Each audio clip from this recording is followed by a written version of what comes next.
안녕하세요. 안녕하세요. 오늘은 저번 시간에 이어서 이제 중년의 성, 이제 두 번째 얘기를 한번 나눠볼 텐데요. 이 중년의 성과 관련해서 또 재미있는 통계들이 많이 있더라고요. 그래서 이 통계를 가지고 또 뭐 다양한 측면에서 이 남녀성의 그 다른 시각, 무엇이 다를까? 한번 다른 두 사람의 얘기를 한번 나눠보도록 하겠습니다. 저는 사실 이렇게 성적인 얘기를 한다고 해서 좀 걱정을 했어요. 워낙 이런 얘기를 공개적으로 할 때 그렇죠. 조금 감추는 경향이 조심스럽죠. 있잖아요. 근데 제가 깜짝 놀란 게 이렇게 통계들을 찾아보다가 그 비아 땡땡이라는 회사 있잖아요. 유명한 약. 네, 비아땡라. 네. 이제 그에서 범세계적으로 리서치를 해봤는데 성생활이 얼마나 우리 전체 생활에서 중요한가에 대한 걸 했었는데요. 성생활을 가장 중요하게 보는 1의 나라가 우리나라였어요. 우리나라가 성에 대해서 되게 중요하게 생각을 한다. 네, 그러니까 성생활 자체를 굉장히 인생에 있어서 중요한 요소로 생각을 하는 거죠. 프랑스나 미국 저도, 이런 나라일 저는 이탈리아일 줄 알았어요. 이탈리아. 아니 뭐 스페인이나. 그렇죠. 근데 깜짝 놀랐어요. 근데 왜 저희는 성에 대한 아주 건강한 이런 얘기들이 그렇게 없을까요? 그게 약간 우리나라는 아무래도 이제 유교적인 패턴에서 조선시대 이후에는 성을 약간 터부시하고 좀 조심스럽게 하고 동양적 사고가 밑에 좀 깔려서 그런 게 아닌가 네. 그런 생각이 좀. 원래 성이 이제 영어로 보면 섹스잖아요. 그렇죠. 근데 그 섹스의 어원이 뭔지 아세요? 섹시 아닌가요? 섹시? 아니. 죄송합니다. 자, 그 섹스의 어원은 라틴어에서요. 그러니까 왜 섹션도 같은 어원이에요. 나누다라는 뜻이에요. 나누다, 자르다라는 뜻이라고 그러죠. 그러니까 우리가 생각하는 뭐 야구 이런 게 아니고요. 당연히 남성, 여성 이 차이를 그냥 말하는 거거든요. 그냥 다르다. 네. 다르다. 그래서 뭐 올바른 성생활을 하기 위해서는 이 다른 이 존재에 대한 이해가 좀 있어야 될 것 같아요. 완전히 남북한 사이네요. 저도 참 이해가 안 되는 게 이 남성이 아들을 키우고 있거든요. 참 이해가 해도 안 되는 존재인 것 같아요. 자, 성적인 거 얘기를 하다 보면 성욕에 대해서 얘기 안 할 수가 없는데요. 그렇죠. 성욕은 남성이 더 셀까요? 여성이 더 강할까요? 저는 근데 보게 되면 어쨌든 남성이 기본적으로 성욕과 동기부여는 강하지만 20, 30대를 지나면 갈수록 좀 떨어지는 경향이 그러면 있고. 작년 때는 여자가 더 강하다. 저는 40, 60대는 여자들이 조금 더 이제 강하다라고 이제 생각을 했죠. 네. 자, 맞을까요? 놀라운 리서치가 있습니다.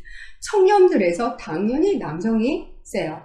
그렇죠. 자, 중년에서 그래도 남성이 세요. 네, 여성들보다요? 그건 보통 이제 찾는 게 성욕에 대한 걸 이렇게 체크하는 것들은 통계적으로? 뭐 소변으로 내는 호르몬에 그거라든가 뭐 여러 가지, 그리고 본인이 하루 동안 뭐 섹스에 대한 생각을 얼마나 한다라든가 여러 가지 설문들이 있더라고요. 자, 작년에서 어떨까요? 그래도 남성이세요. 결국은 결론은 평생 남성이 강합니다. 근데 성적인 측면에서도 남녀의 어떤 차이가 저는 존재한다고 이렇게 또 많이 보는데요. 실제로 잠자리를 할 때 남편들은 불을 켜고 잠자리를 하려고 그러는데 여성들은 부끄럽다고 불을 껐으면 하더라고요. 왜 그런 거죠? 보통 뭐 남성은 시각, 여성은 청각 이렇게 말하니까 청각이 예민해진 건 어두워야 되잖아요.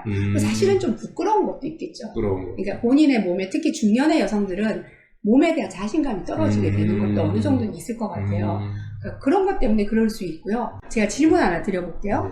배한우 선생님, 앞으로 2년 동안에 성적인 대상자가 몇 명이면 좋겠다는, 그러니까 그냥 뭐 이게 뭐 결혼 유무랑 상관이 없이 그냥 일반적으로 그냥 자유롭게 성적인 생각을 생활을 할 한다면 수 있는 대상자가 몇 명 정도면 좋겠어요? 물론 뭐 제처 빼고는 전혀 필요가 없지만 저 같은 경우는 그렇습니다만 일반적으로 남자들의 경우에는 다다익선으로 생각하지 않을까. 본인의 경우를 굳이 저한테 물어보자면 저는 2년 동안 3명 정도였으면 좋겠다.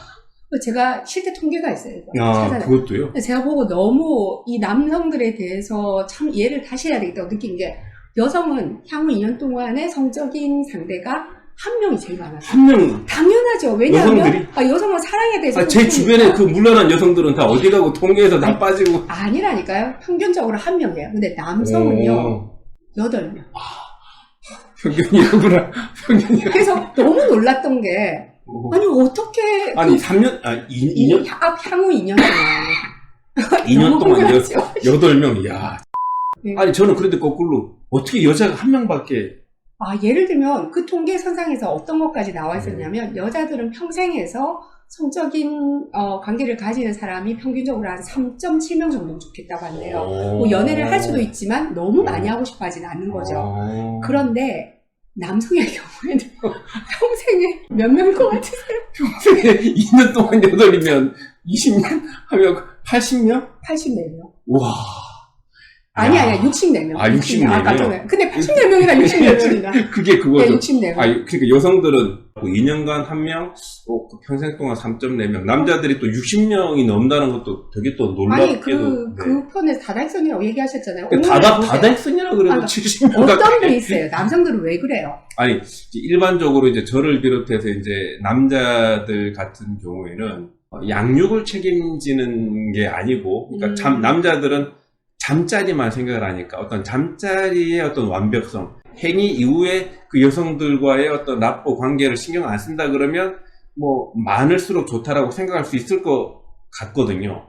근데 거꾸로 보게 되면 여성들이 그 또 국한시키는 거는 왜 그렇게 국한을 시키는 거죠? 여성들 입장에는 당연하죠. 저만 해도 불안하잖아요. 내가 적어도 저 남자가 누굴지 모르니까. 저 남자가 누굴지에 대한 위험도라든가 이제 그럴 때 여성들한테 있어서 성생활이라는 거는 단순하게 욕구를 해소하는 행위는 아니라는 거죠. 사랑도 나눠야 되고 친밀함을 나눠야 되는 존재인데 그 사람에 대한 서칭이 굉장히 오래 필요할 수도 있다는 거죠. 에너지가 들어가는 일이고 그러니까 제가 이렇게 들어보면 딱 이건 것 같아요.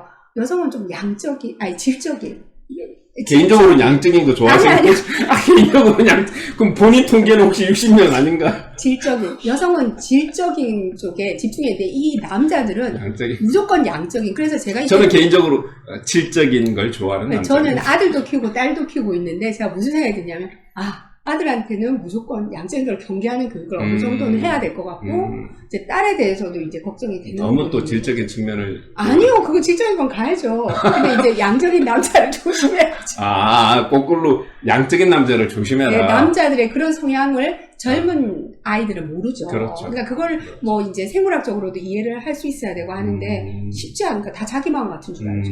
상대 남자도 한 명일 줄 안다니까. 그러니까요. 아니 저는 이게 좀 통계를 듣고 나니까 그게 확실히 남녀 차이가 좀 이렇게 확실하게 보이는 통계가 아닌가 싶습니다. 네, 맞아요. 그리고 또 어떤 면에서 볼 때는 여성은 한 존재하고 길게 가는 데 대해서 익숙해져 있는 반면에 남성들이 그렇게 많은 선택을 한다는 거는 좀 그게 아까 시각적인 자극하고도 연동이 되는 건데 쉽게 질린다고 해야 되나? 그렇죠. 시각적 자극 자체가 빠른 변화를 요구를 하다 보니까 전에 제가 무슨 이렇게 통계를 보니까 또 하나가 남녀 차가 발생하는 이유 중에 하나가 양육과 관련이 있다라는 얘기들도 많이 있더라고요. 그래서 인꼬 부부 또는 뭐 우리가 이제 원앙세라고 얘기하는 게 대부분 조류에 많은 이유가 조류는 알을 낳고 양육해서 내보내는 데까지 시간이 많이 걸리니까 그 암수가 동시에 이제 알에서부터 이렇게 난 그 아기를 기를 수밖에 없으니까 부부 금술이 평생 갈 수밖에 없다. 그런데 포유류 같은 경우에는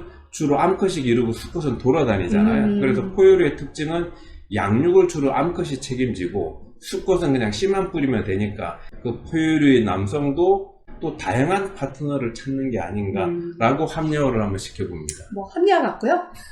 조류하고 사람이 내 옆에 있는 남편하고 무슨 상관이에요? 자, 일단은 오늘 이렇게 다른 남성에 대해서 좀 생각을 해봤는데요. 한편으로는 한숨이 푹푹 나옵니다. 이 방송을 보시는 남성분들은 조류가 될 것인가 포유류가 될 것인가 판단을 한번 해보시기 바랍니다. 다음 시간에는 조금 도움되는 중년의 성의 어떤 해결법? 네, 이런 거에 대한 얘기를 좀 한번 해볼까요? 다음 시간에 뵙겠습니다. 감사합니다.